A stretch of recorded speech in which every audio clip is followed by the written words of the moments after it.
అందరికీ నమస్కారం. మన గ్లోబ్ ట్రాటర్ ఈవెంట్ కోసం మీరందరూ చాలా ఉత్సాహంగా ఎదురు చూస్తున్నారని తెలుసు. నేను కూడా చాలా ఎక్సైటెడ్ గా ఉన్నాను. మన ఈవెంట్ బాగా జరగాలంటే మీ అందరి సహకారం చాలా అవసరం. ఫస్ట్ థింగ్స్ ఫస్ట్, ఇది ఓపెన్ ఈవెంట్ కాదు.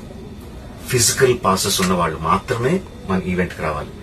అండ్ అలాగే నేను కొన్ని వీడియోస్ చూశాను. ఇది ఓపెన్ ఈవెంట్, ఎవరు పడితే వాళ్ళు వచ్చేవచ్చు, ఇక్కడికి వచ్చిన తర్వాత అందరినీ అలో చేస్తారు, అలాగే ఆన్లైన్ లో పాసెస్ అమ్ముతున్నారు. Don't believe all this kind of stuff. Physical passes అందజేయబడతాయి, అవి ఉన్నవాళ్ళు మాత్రమే రావాలి. 18 సంవత్సరాల కన్నా తక్కువ వయసు ఉన్న వాళ్ళకి, సీనియర్ సిటిజన్స్ కి ఈసారి పోలీసు వారు పర్మిషన్ ఇవ్వలేదు. So please stay at home and watch the event live on Jio Hotstar. Recent గా జరిగిన రకరకాల ఈవెంట్స్ ని దృష్టిలో పెట్టుకుని పోలీసు వారు ఈసారి చాలా స్ట్రిక్ట్ గా ఉండబోతున్నారు. కమిషనర్ గారు పర్సనల్ గా చెప్పారు, ఏమాత్రం అవాంఛనీయ సంఘటనలు జరిగినా, ఏమాత్రం కంట్రోల్ తప్పినా ఈవెంట్ విల్ బి క్యాన్సిల్డ్ అని. వారు ఇదంతా చేసేది